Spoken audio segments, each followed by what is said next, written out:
Hello students, good morning all of you. आज हम आप लोग को पढ़ाएंगे पाठ 9।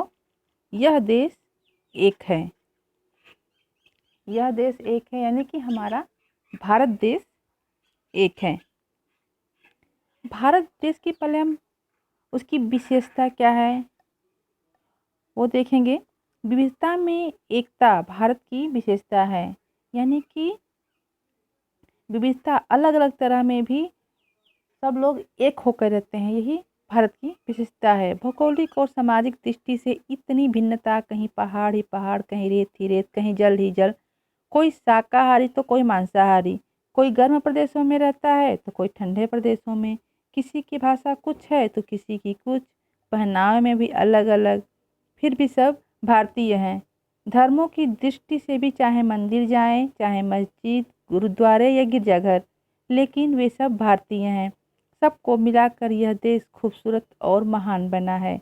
इस देश के इतिहास और संस्कृति के निर्माण में संपूर्ण देशवासियों का योगदान है। यह पाठ अनेकता में एकता के रहस्यों का भली भांति खुलासा करता है। अब हम इस पाठ के बारे में पढ़ेंगे। हमारा देश भारत विश्व के मानचित्र पर अत्यंत महत्वपूर्ण स्थान रखता है। इस देश की संस्कृति प्राचीन एवं महान है। जनसंख्या की दृष्टि से हमारा देश विश्व का दूसरा सबसे बड़ा देश है। हमारे देश में अनेक धर्मों को मानने वाले लोग रहते हैं। ये सभी आपस में प्रेम पूर्वक रहते हैं। पर्वतों एवं नदियों ने भारत को भीतर से विभाजित कर कई क्षेत्र बना दिए हैं। इस देश के उत्तरी छोर पर कश्मीर है। कश्मीर की जलवायु मध्य एशिया की जलवायु के समान है। कश्मीर को धरती का स्वर्ग कहा जाता है। यहाँ की हरी भरी घाटियाँ सैलानियों का मन मोह लेती हैं। डल झील में तैरते शिकारे हमें कल्पना लोक में ले जाते हैं। शालीमार और निशात बाग अपने अनुपम सौंदर्य के लिए विश्व भर में प्रसिद्ध है। जब भी हम विश्व का मानचित्र देखते हैं तो उसमें हमारे देश का स्थान एक महत्वपूर्ण स्थान रहता है। हमारे देश की जो सभ्यता है, जो संस्कृति है, बहुत ही पुरानी और बहुत ही महान है। हमारी जनसंख्या की दृष्टि से भारत विश्व में दूसरे नंबर पर है। हमारे देश में अनेक धर्म को मानने वाले लोग रहते हैं, जैसे हिंदू, मुस्लिम, सिख, ईसाई, जैन, बौद्ध, सभी धर्मों के लोग रहते हैं, लेकिन सभी आपस में प्रेम पूर्वक ही रहते हैं।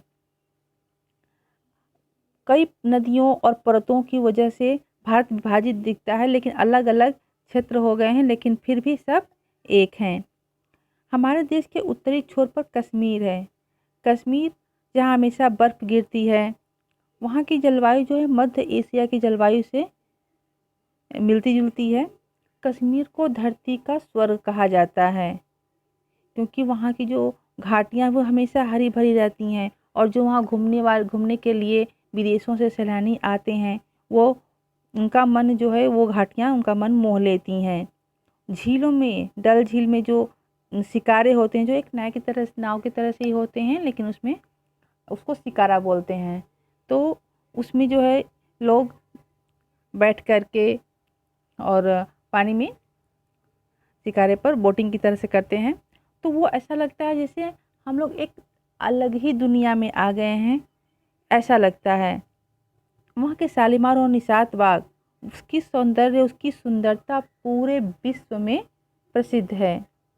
इसके विपरीत भारत के दक्षिणी छोर पर कुमारी अंतरीप है। यहाँ के घरों की रचना और लोगों का रंग रूप श्रीलंका के निवासियों के समान है।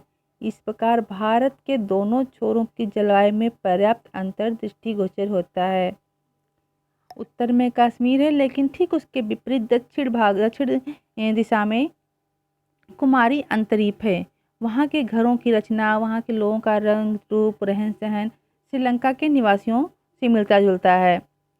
इस प्रकार हमारे देश के दो छोरों की जलवायु में पर्याप्त अंतर स्पष्ट देखा जा सकता है। जलवायु की इस भिन्नता ने लोगों के रहन सहन, वेशभूषा और खान पान में काफ़ी अंतर ला दिया है। और जब दोनों जगह की जलवायु अलग है तो वहाँ के लोगों का रहन सहन, वेशभूषा, खान पान सब में अंतर रहेगा। पहाड़ी और रेगिस्तानी क्षेत्र के लोगों को अधिक परिश्रम करना पड़ता है, फलतः वे साहसी एवं निडर होते हैं। मराठों एवं राजपूतों की वीरता का साक्षी हमारा इतिहास भी है। जो पहाड़ी और रेगिस्तानी क्षेत्र के लोग हैं उन्हें अधिक मेहनत करनी पड़ती है, अतः वे साहसी और निडर भी होते हैं। और मराठों और राजपूतों की वीरता का इतिहास तो सभी जानते हैं। जलवायु का प्रभाव वेशभूषा पर भी पड़ता है। पर्वतीय भागों में अधिक ठंड पड़ती है, अतः यहाँ के निवासी ऊनी वस्त्रों का प्रयोग करते हैं। समुद्र तट के निकट बसे लोगों को ऊनी वस्त्रों की आवश्यकता ही नहीं पड़ती।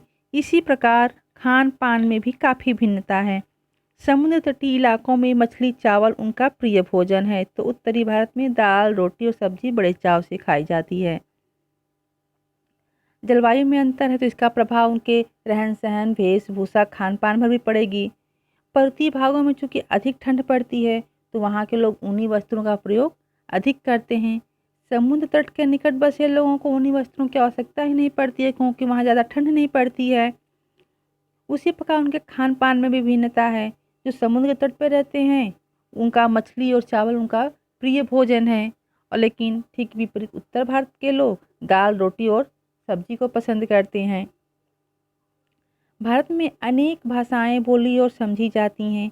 हिंदी अधिकांश भारतीयों की भाषा है, अतः इसे राष्ट्रभाषा स्वीकार किया गया है। यही एक भाषा है जो सारे भारत को एकता के सूत्र में पिरोने का कार्य कर सकती है। भारत में अनेक तरह की भाषाएं बोली जाती हैं, जैसे कि हिंदी, भोजपुरी, उड़िया, मराठी, बंगाली, अलग अलग तरह की भाषाएं बोली और समझी जाती हैं। लेकिन हिंदी जो है अधिकांश भारतीयों की भाषा है, यानी अधिकांश भारतीय जो है हिंदी बोलते हैं, इसलिए हिंदी को ही राष्ट्रभाषा के रूप में स्वीकार किया गया। और हिंदी एक ऐसी भाषा है जिसने भारत को एकता के सूत्र में पिरोने का कार्य किया है। यह तो हुई विविधता की कहानी। अब हम इसके पीछे छिपी एकता पर दृष्टिपात करें। यदि हम ध्यानपूर्वक देखें तो ये विविधताएं ऊपरी हैं, विभिन्नता में एकता भारत की विशेषता है। भारत विश्व का अनोखा देश है। यहाँ के निवासी धर्म, संप्रदाय, रीति रिवाज, रहन सहन आदि के भेदों को भूलकर देश की एकता और अखंडता में विश्वास रखते हैं। भारतीय संस्कृति में विभिन्न धर्मों का मिला जुला रूप झलकता है। चाहे हम भिन्न भिन्न भाषाएं बोलते हैं, किंतु इन भाषाओं के भीतर बहने वाली विचारधारा समान है। एक ही विषय को लेकर लेखकों ने अपनी अपनी भाषा में साहित्य की रचना की है। भारत की अधिकांश भाषाओं पर संस्कृत का प्रभाव है।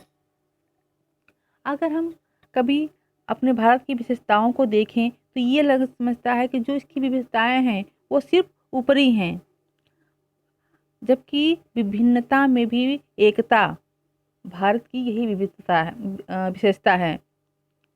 भारत विश्व का एक ऐसा अनोखा देश है जहाँ के निवासी धर्म, संप्रदाय, रीति रिवाज, रहन सहन सबको भूल करके अपनी एकता और अखंडता में विश्वास रखते हैं कि वो किसी भी धर्म, किसी भी जाति से ऊपर उठ करके पहले वह एक भारतीय हैं। भारतीय संस्कृति में हर धर्म का एक मिला जुला रूप दिखता है। हम चाहे कोई भी भाषाएं बोले, अलग अलग भाषाएं बोलती हैं हमारी भाषा, लेकिन उन भाषाओं के अंदर जो उसकी विचारधारा है वह एक समान ही होती है, एक ही विषय को लेकर। जैसे कि अगर किसी ने कोई जैसे कश्मीर पर भी कोई किताब लिखता है तो किसी ने तमिल में लिखा, किसी ने हिंदी में लिखा, किसी ने मराठी में लिखा, लेकिन उस एक ही विषय होता है, लेकिन अपनी अपनी भाषा में उस साहित्य की वो रचना करते हैं। हमारे देश की अधिकांश भाषाओं पर संस्कृत का प्रभाव ज़्यादा देखा जाता है। जैसे साउथ में जो भाषाएं बोली जाती हैं अधिकतर उसमें जो है संस्कृत भाषा का जो है समावेश ज़्यादा होता है। हमारी एकता के उदाहरण हैं हमारे धार्मिक स्थल। हमारी एकता का सबसे स्पष्ट उदाहरण क्या है? हमारे जो धार्मिक स्थल होते हैं।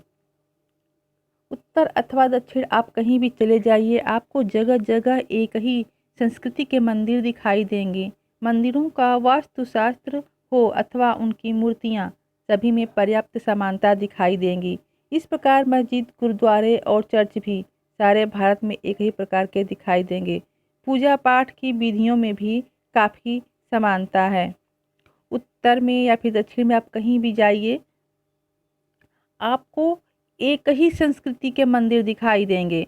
मंदिरों का वास्तुशास्त्र हो या उनकी मूर्तियाँ, सब में आपको लगभग काफ़ी समानता देखने को मिलेंगी। इसी प्रकार मस्जिद, गुरुद्वारे और चर्च भी एक ही प्रकार के दिखाई देते हैं। हमारी पूजा पाठ की विधि, चाहे हम किसी भी देश, किसी भी प्रांत में रहते हों, हमारे पूजा पाठ की विधियों में भी काफ़ी समानता होती है। हमारे देश में प्रत्येक व्यक्ति को अपने धर्म के अनुसार पूजा करने और उसी के अनुसार जीवन व्यतीत करने की पूरी स्वतंत्रता है। हमें सदैव यह स्मरण रखना चाहिए कि हमारे किसी व्यवहार से दूसरे धर्म के अनुयायी की भावना को ठेस न पहुँचे। जब हम इस प्रकार का ध्यान नहीं रखते, तभी दो संप्रदायों के मध्य कटुता बढ़ती है और सांप्रदायिक दंगे होते हैं। इन दंगों में निर्दोष व्यक्ति मारे जाते हैं। हमें जियो और जीने दो का रास्ता अपनाना चाहिए। हम सभी जानते हैं कि हमारा देश जो है धर्मनिरपेक्ष है। हमारे देश का संविधान धर्मनिरपेक्ष है। इस प्रकार हमारे यहाँ हर किसी को, हर व्यक्ति को अपने धर्म के अनुसार पूजा पाठ करने, उसके अनुसार अपना जीवन यापन करने की पूरी स्वतंत्रता है।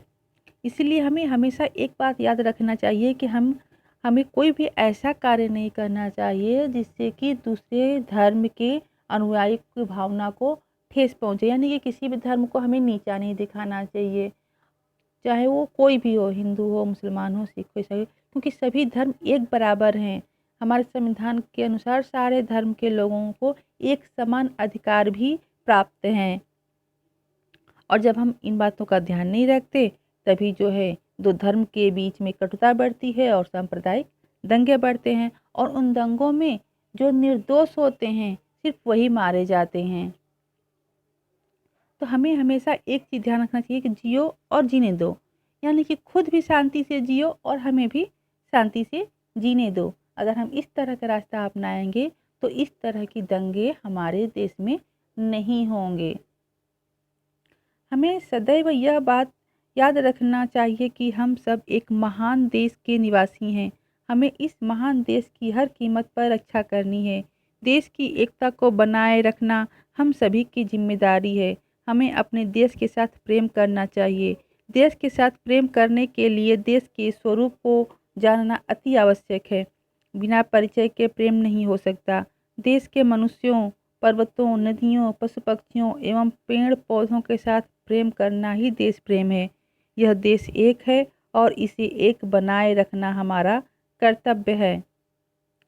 हम चाहे किसी भी धर्म के हों, किसी भी प्रांत के हों, लेकिन हमें हमेशा एक बात याद रखनी चाहिए कि हम कहीं के हैं, लेकिन हम किसी भी धर्म और जाति से ऊपर उठ करके हम एक भारतीय हैं। हम इस महान देश के निवासी हैं और हमें अपने इस महान देश की हर कीमत पर रक्षा करनी होगी। हमें अपना धार्मिक जो सोच है उसे हटा करके, अपना जो भेदभाव है इसे हटा करके सिर्फ हमारा देश एक है और हम इस देश के वासी हैं, यह मानते हुए इस देश की रक्षा करनी है। और इस देश की एकता को, अखंडता को बनाए रखना हम सब की जिम्मेदारी है। ये किसी एक की जिम्मेदारी नहीं है कि कोई नेता है या फिर जो सैनिक हैं, सिर्फ उनकी जिम्मेदारी है कि वो इस देश की रक्षा करें, इस देश की एकता को बनाए रखें। यह हम सब की, प्रत्येक इस देश में रहने वाले प्रत्येक व्यक्ति की जिम्मेदारी बनती है कि हम अपने देश की रक्षा भी करें, अपने देश की एकता को, अखंडता को बनाए भी रखें। हमें अपने देश के साथ प्रेम करना चाहिए। हमारे देश के प्रति हमारा प्रेम निश्चल होना चाहिए। हमें ये नहीं सोचना चाहिए कि हमें क्या मिल रहा है। हम इस देश के हैं, यह देश हमारा है और हमें इससे प्रेम करना चाहिए। लेकिन देश को प्रेम करने के लिए देश के स्वरूप को जानना अति आवश्यक है। और देश के स्वरूप को सभी जानते हैं कि हमारा देश एक महान देश है। यह एकता और अखंडता का देश है। और विभिन्नता में एकता हमारे देश की विशेषता है। बिना परिचय के प्रेम नहीं हो सकता। अगर हम धर्म मानकर चलेंगे तो हम किसी से प्रेम का रिश्ता नहीं बना सकते। और अगर कोई भी रिश्ता या कुछ भी सबसे बड़ा है तो वह है प्रेम। अगर हम एक दूसरे से प्रेम करेंगे, देश से प्रेम करेंगे, तो हम अपने आप ही हम प्रेम का परिचय पा सकेंगे कि प्रेम होता क्या है। हमें देश के मनुष्यों से, पर्वतों से, नदियों से, पशु पक्षियों से और पेड़ पौधों के साथ प्रेम करना ही देश प्रेम है। हमें इन सब के साथ प्रेम करना चाहिए। अमीर गरीब नहीं देखना चाहिए, सारे मनुष्यों को एक बराबर देखना चाहिए।